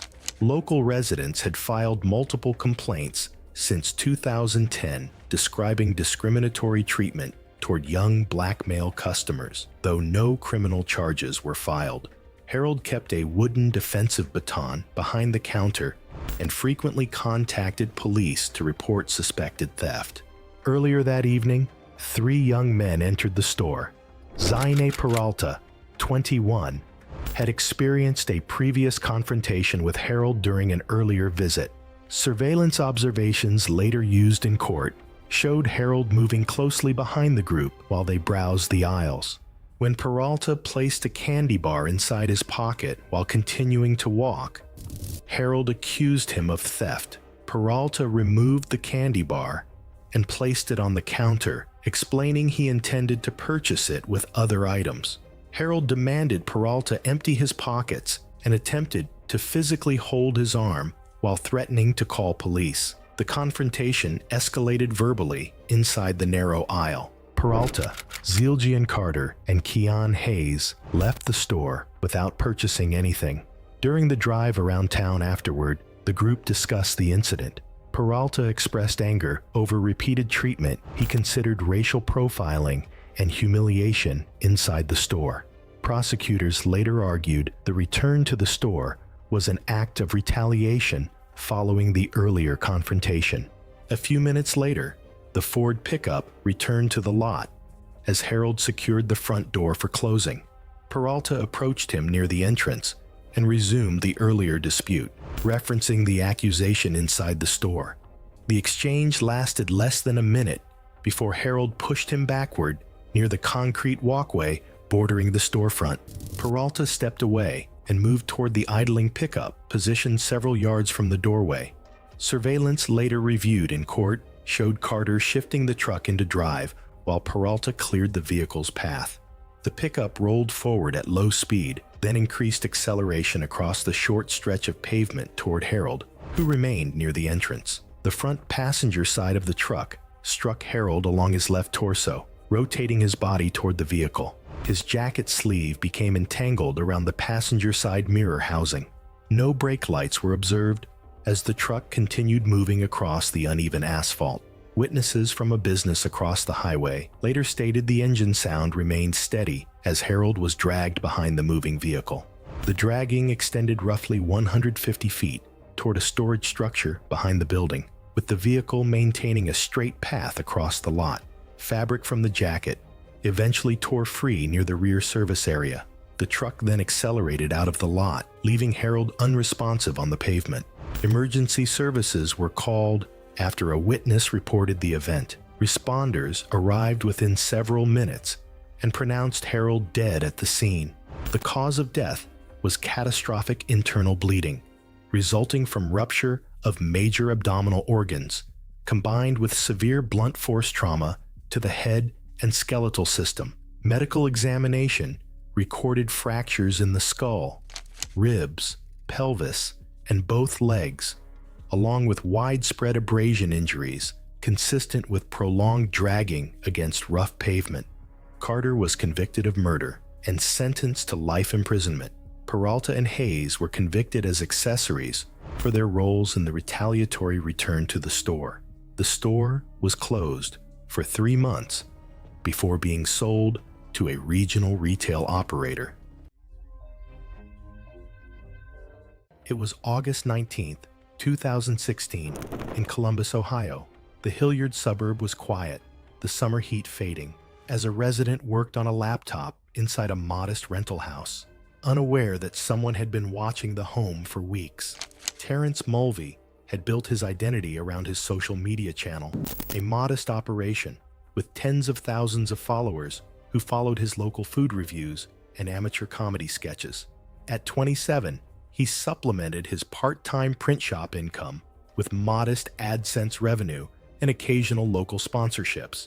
He lived alone, spending most evenings editing content in a cramped bedroom. Online, his persona was confrontational. He regularly engaged in comment arguments and publicly called out anyone he felt had wronged him.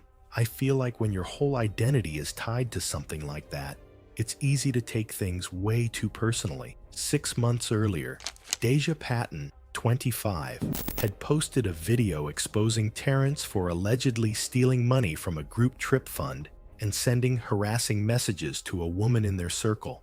The video had only 6,200 views, but its impact on Terrence's small online presence was severe.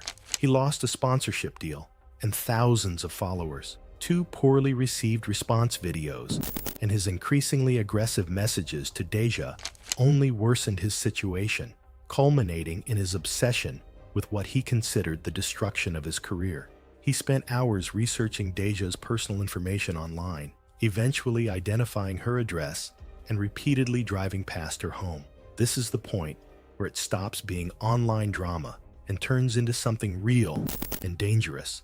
That Friday evening, Terrence parked 2 streets away and approached Deja's house on foot, wearing a ski mask and carrying a folding utility knife. He had told a mutual friend he planned to force Deja to take down the video, ignoring advice to let it go.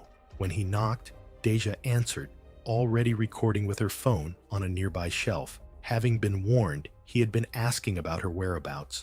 Terrence demanded that the recording be turned off and lunged to grab the device. Deja backed into the hallway as he forced his way inside, grabbing her throat and slamming her against the wall. The phone fell to the floor, but continued recording, capturing both audio and partial video of the escalating assault. At this point, I don't even see this as a confrontation anymore. It's clearly an attack. A roommate, hearing the struggle from a back bedroom, quickly retrieved a legally owned handgun and stepped into the hallway. Tension and fear filled the air as she confronted Terrence, who continued to struggle and resist. She fired 2 shots at close range. The first struck him in the upper chest, puncturing a lung and causing immediate pain and shock. The second hit his neck, severing major blood vessels and causing rapid blood loss. Terrence collapsed in the doorway, blood pooling rapidly around him.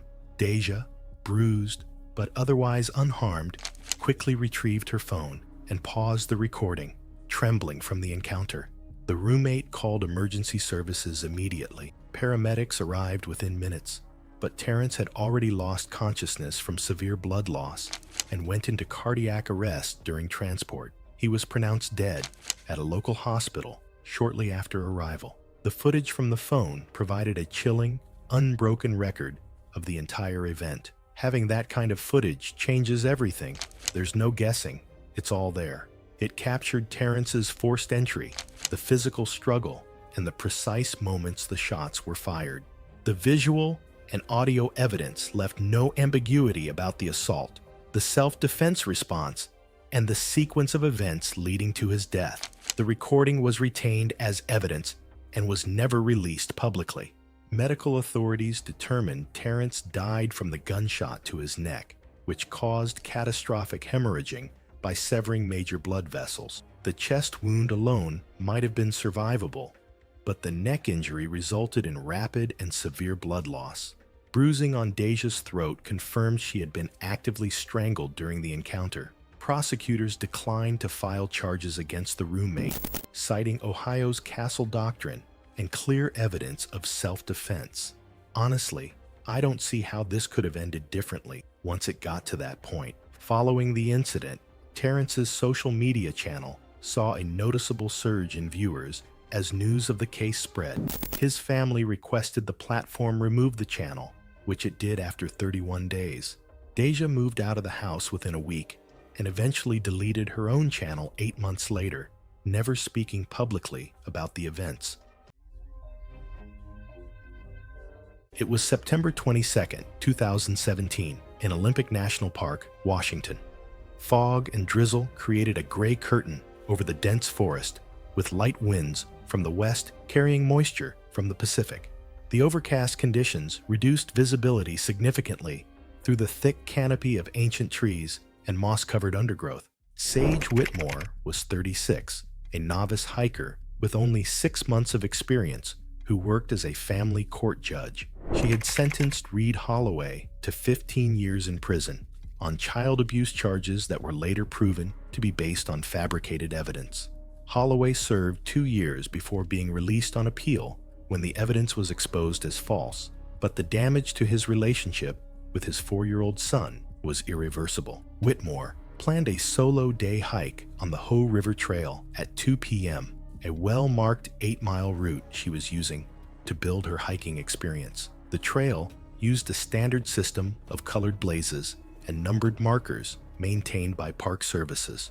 Holloway had been seen in the park area despite having no legitimate reason to be there, and his vehicle was spotted on nearby forest roads on September 20th. Park rangers had noted the vehicle but took no action since he was not violating any regulations. Holloway had researched Whitmore's hiking habits extensively through her social media posts and knew she relied heavily on trail markers due to her inexperience with wilderness navigation. He understood that novice hikers typically followed blazes without question and rarely carried backup navigation equipment like GPS devices or detailed topographic maps.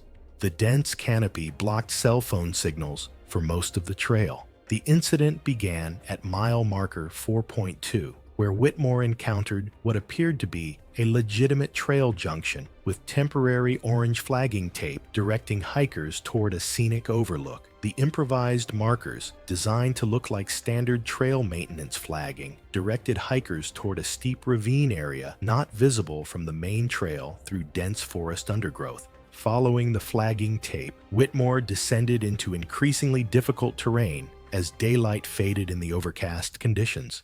At 4:30 p.m., she lost her footing on loose rock near a steep drop-off and fell into a natural ravine. The false trail became progressively more dangerous as it led deeper into unmarked wilderness. Whitmore's inexperience prevented her from recognizing that the terrain was becoming unsuitable for hiking, and the poor visibility conditions masked the hazardous nature of the route until it was too late to safely retreat. The fall was 25 feet onto rocky ground at the bottom of the natural ravine. Her emergency whistle was heard by other hikers at 4:35 p.m., but the temporary flagging tape led initial searchers away from her actual location. The deception was simple but effective. Orange flagging tape placed at key decision points over 2/10 of a mile, leading directly to the dangerous ravine area. Search teams located Whitmore at 8:20 p.m. using her cell phone's GPS signal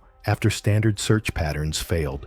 She had died from internal injuries sustained in the fall. Investigation revealed that temporary orange flagging tape had been placed to create a false trail leading to the hazardous area. Holloway's credit card records showed purchases of flagging tape and camping supplies on September 15th. Court records confirmed Whitmore's role in his wrongful conviction and the years of lost time with his son. Holloway was arrested and charged with first-degree murder based on the evidence. He was convicted and sentenced to life imprisonment with possibility of parole after 20 years.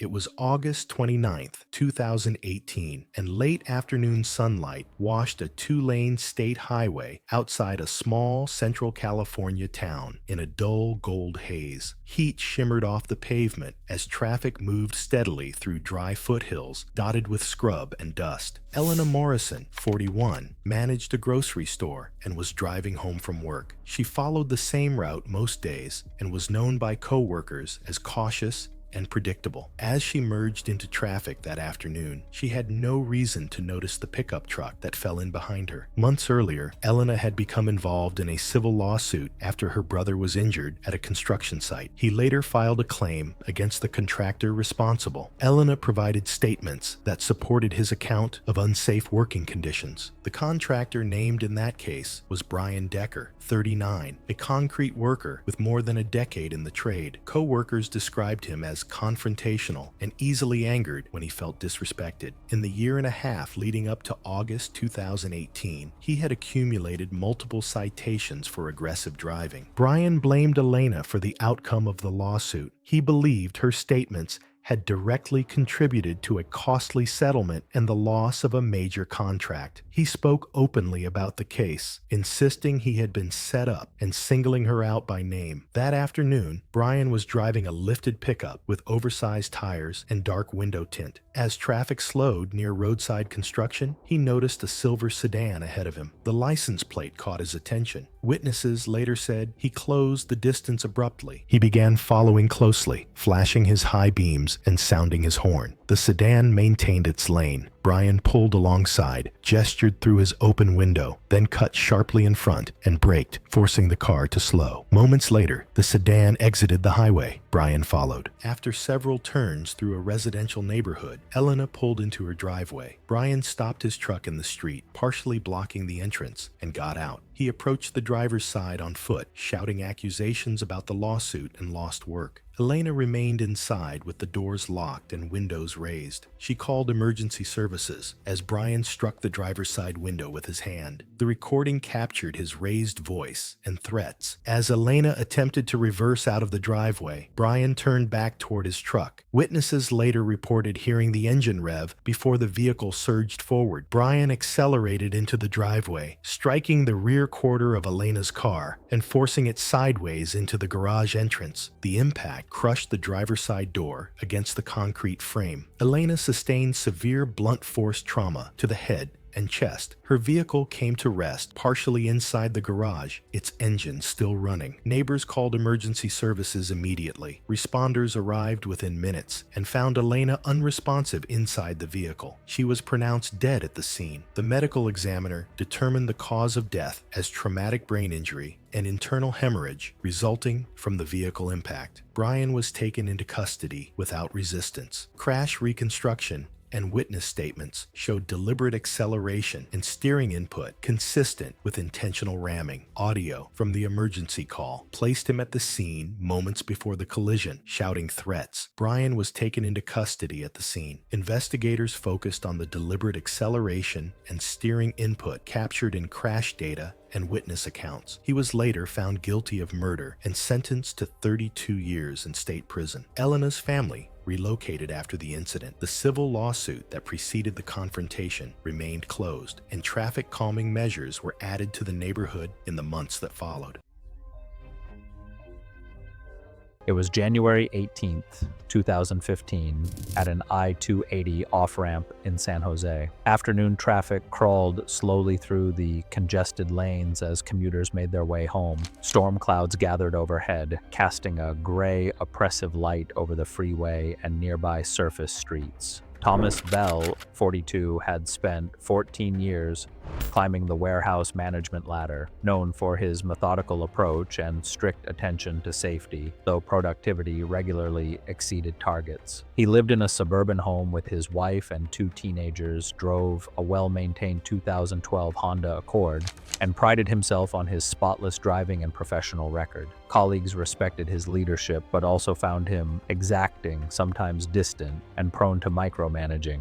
Cedric Crowley, 35, a warehouse supervisor passed over for promotion, harbored deep resentment after a public reprimand, and perceived humiliation in front of colleagues. Crowley, who had struggled financially while supporting his family, felt his career stagnate while Thomas advanced, fueling a simmering bitterness over years of perceived slights. That morning, while Thomas attended a client meeting, Cedric used his master key to access Thomas's car in the employee garage, where a partially enclosed maintenance bay allowed access to the engine compartment. Using a utility knife, he partially severed the exposed brake line, creating a slow leak he believed would go unnoticed until it was too late. Thomas finished his shift at 4:30 p.m.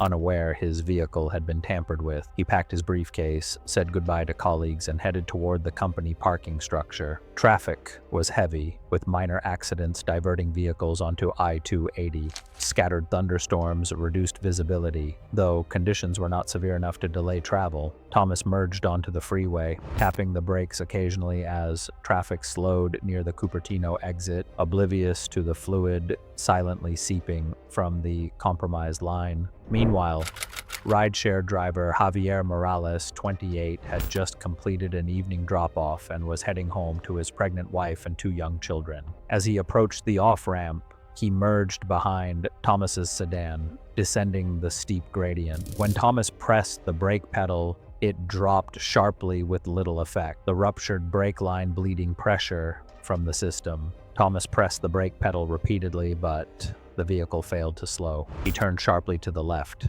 striking the concrete guardrail at roughly 45 miles per hour. The impact deployed the airbags and the sedan rebounded into traffic, colliding directly with Javier's car. The force of the collision triggered a chain reaction. 4 additional vehicles were caught in the crash, and Javier's car was crushed beneath a delivery van. The sound of twisting metal and shattering glass echoed along the off-ramp as drivers scrambled to brake, honk, and call 911. Thomas was trapped in his vehicle, conscious but disoriented with broken ribs and a severe concussion. Javier remained pinned and unresponsive, requiring fire crews 38 minutes to extract him using hydraulic tools. Nearby dashboard cameras captured the entire sequence. The coroner determined Javier Morales died from massive internal injuries caused by chest compression, including punctured lungs and ruptured organs, leading to rapid internal bleeding. Thomas Bell survived but developed severe PTSD and took early retirement. Investigation revealed brake fluid residue consistent with deliberate sabotage, and security footage captured Cedric Crowley near Thomas's car before the incident. Cedric was arrested within hours and initially charged with first-degree murder, though prosecutors later acknowledged difficulty proving intent to kill rather than to damage the vehicle. Cedric Crowley ultimately pled guilty to manslaughter and sabotage, receiving a 20-year prison sentence. The ride-share driver's family later established a memorial fund promoting automotive safety awareness, while Thomas Bell retired early following the crash. The investigation concluded with confirmed sabotage as the sole cause of the multi-vehicle collision.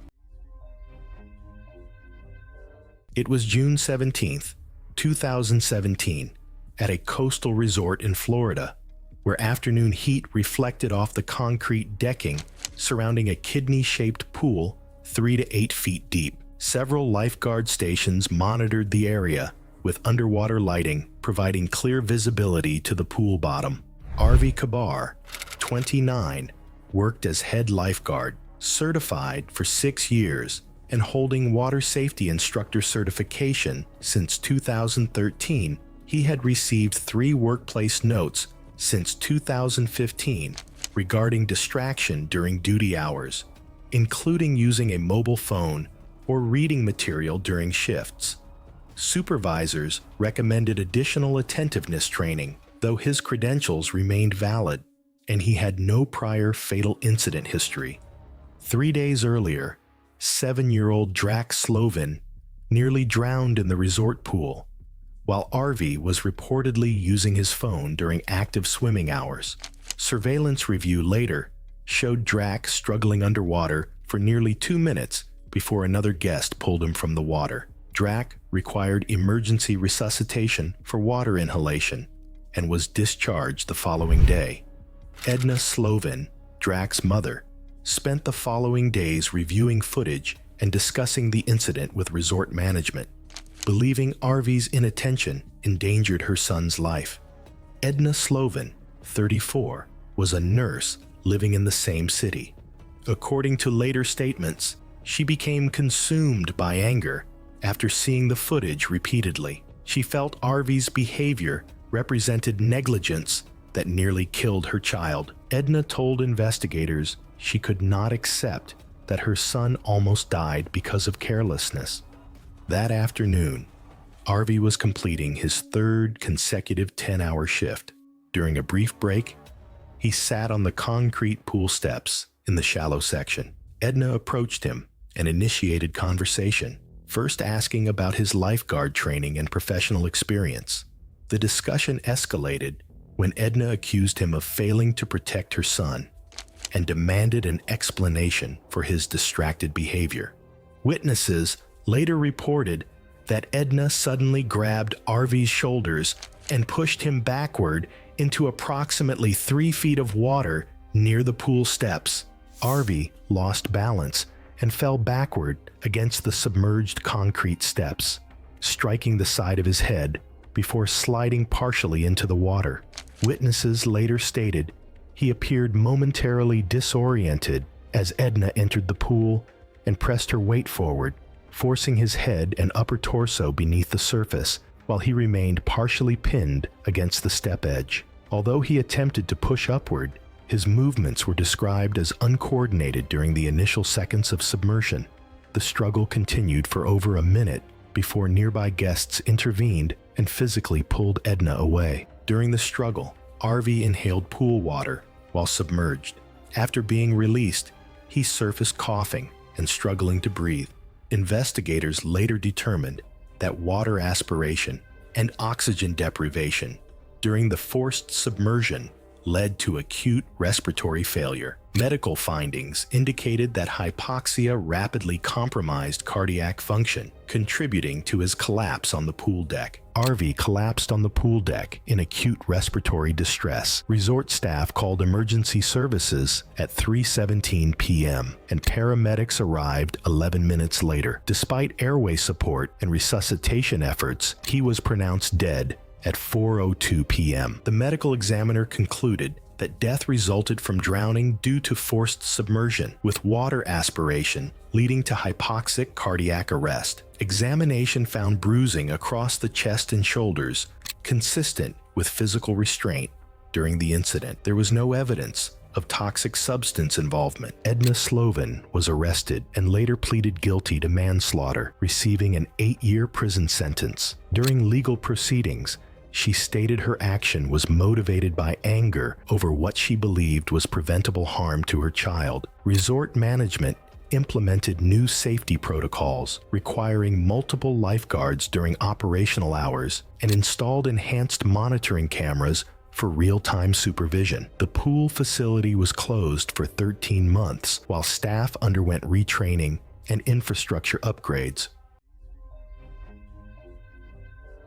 It was August 3, 2020, in Cedar Rapids, Iowa. The neighborhood was quiet, just a few porch lights on and the sound of a TV coming from inside one house. Nothing about that evening stood out.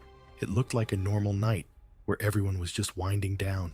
Naveen Chandra, 27, had been living back at home for months after losing his job. He stayed mostly in the basement and didn't talk much.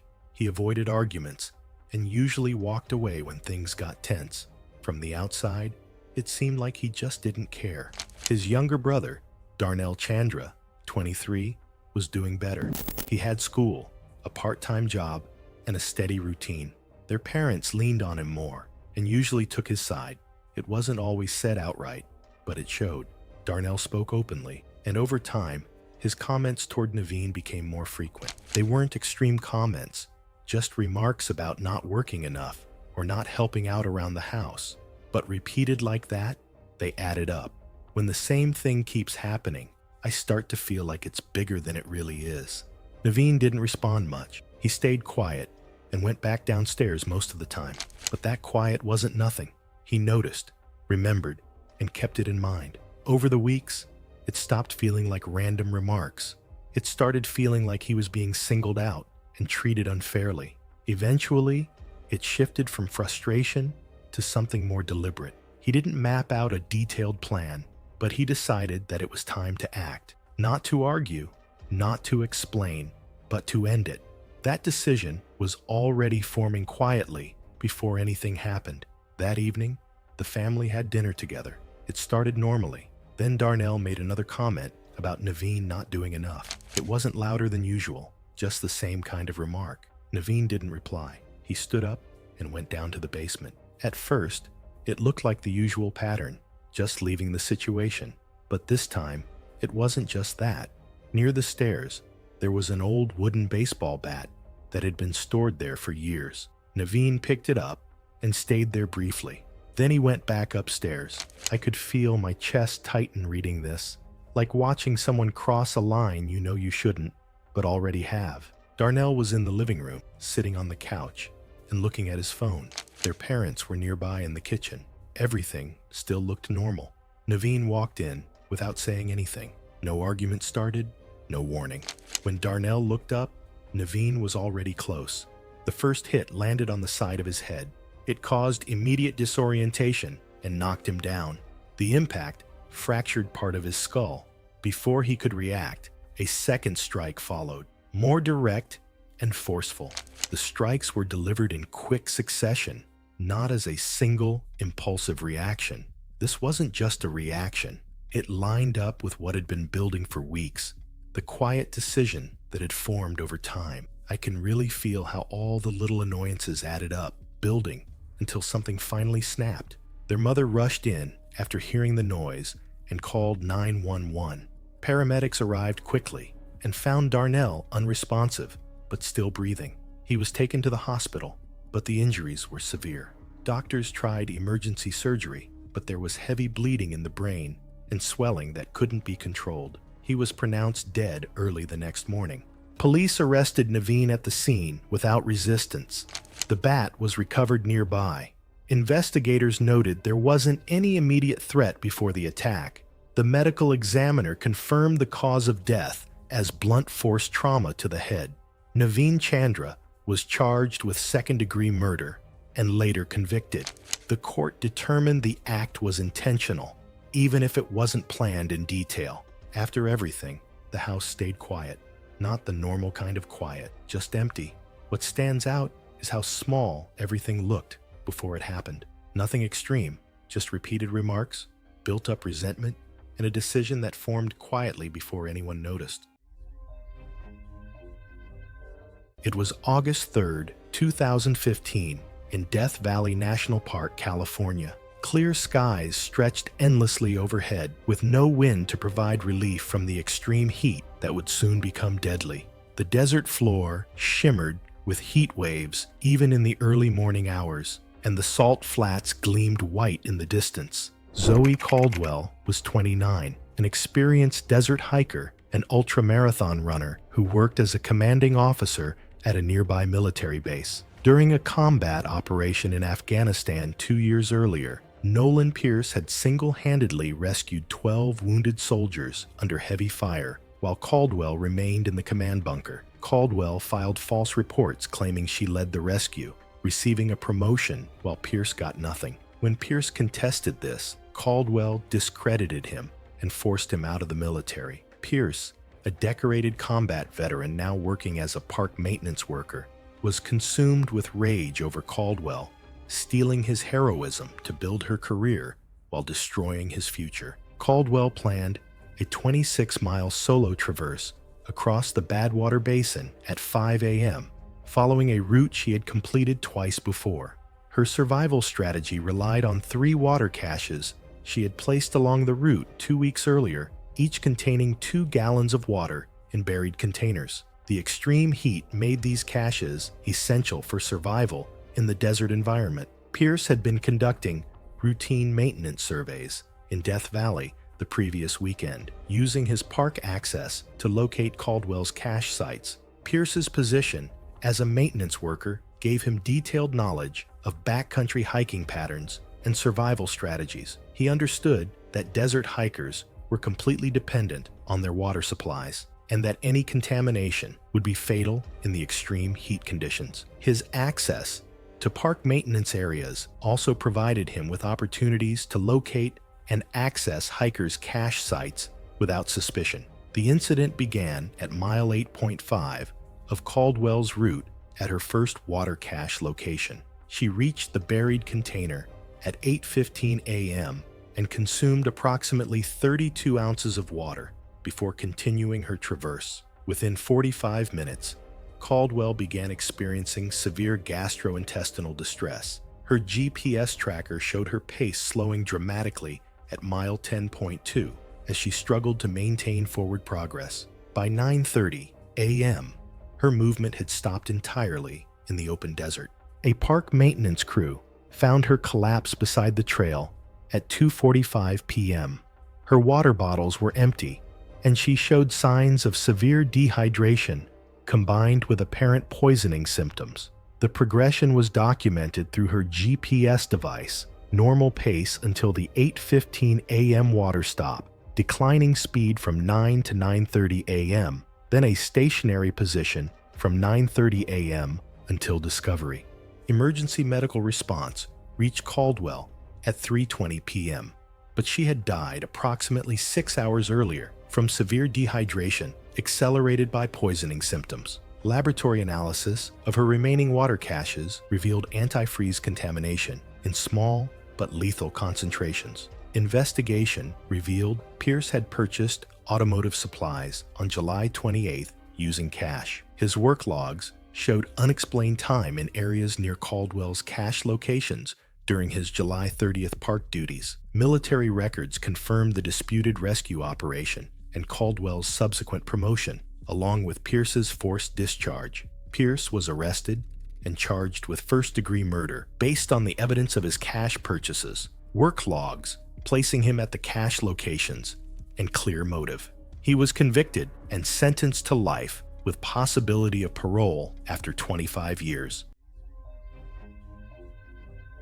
It was March 4th, 2019, and early evening settled over a suburban neighborhood outside Atlanta. The air carried the smell of freshly cut grass, and traffic noise drifted in from nearby arterial roads. Porch lights came on as residents returned home, leaving the street otherwise quiet. Raymond Chen, 49, co-owned a small commercial printing business that had supported him for most of his adult life. He had recently begun planning retirement and selling his stake. Friends described him as cautious and methodical, someone who avoided confrontation and preferred predictable outcomes. Discussions about the company's future had grown strained. Raymond wanted to sell and exit. His business partner opposed the move, arguing the business could continue operating independently and accusing Raymond of abandoning the company at a critical moment. That partner was Mitchell Graves, 51, a former insurance investigator responsible for much of the company's internal oversight. Financial records later showed Mitchell was under severe strain. He had borrowed heavily against his home to keep the business afloat without Raymond's knowledge. When Raymond discovered the loans and threatened to formally challenge them, Mitchell faced losing both the business and his personal assets. In the weeks that followed, Mitchell took no further steps to resolve the dispute through the business. During that period, Mitchell began preparing quietly. He tracked Raymond's schedule and confirmed that Raymond and his wife would be out of town attending their daughter's college graduation. Mitchell already possessed a copied house key from earlier business dealings and obtained the home alarm code by posing as a security technician during a phone call with Raymond's wife. On the evening of March 4th, Mitchell entered Raymond's home through a rear door. He disarmed the alarm and went directly to the upstairs office. There, he planted forged invoices and a fabricated ledger among Raymond's files, showing payments routed through a shell company created using Raymond's identity. Supporting digital records were saved onto Raymond's computer using stored login credentials. Mitchell exited the house and rearmed the system. The following morning, an anonymous tip prompted investigators to review the business's financial activity. A search of Raymond's home office recovered the planted documents, and his computer was seized. Forensic analysis showed the files originated from his workstation. No forced entry was detected. Raymond was arrested and charged with embezzlement and wire fraud. He denied the accusations, but could not explain the records found in his secured office. With no evidence of intrusion, the case moved forward. Released on bond, Raymond repeatedly contacted Mitchell over the next 2 weeks, insisting the evidence had been planted and demanding an explanation. Phone records showed multiple unanswered calls. On the evening of March 22nd, Raymond went to Mitchell's home unannounced. According to investigators, Mitchell was already armed when Raymond arrived. Surveillance footage showed Raymond entering the residence without force. Inside, an argument followed. Raymond was shot twice in the chest at close range. He collapsed near the entryway and was pronounced dead at the scene. Mitchell called emergency services and initially claimed self-defense. Investigators found no signs of forced entry or physical struggle. Ballistics analysis showed the shots were fired from a stable position, and the trajectory indicated Raymond was not advancing at the time he was shot. The medical examiner determined Raymond died from rapid blood loss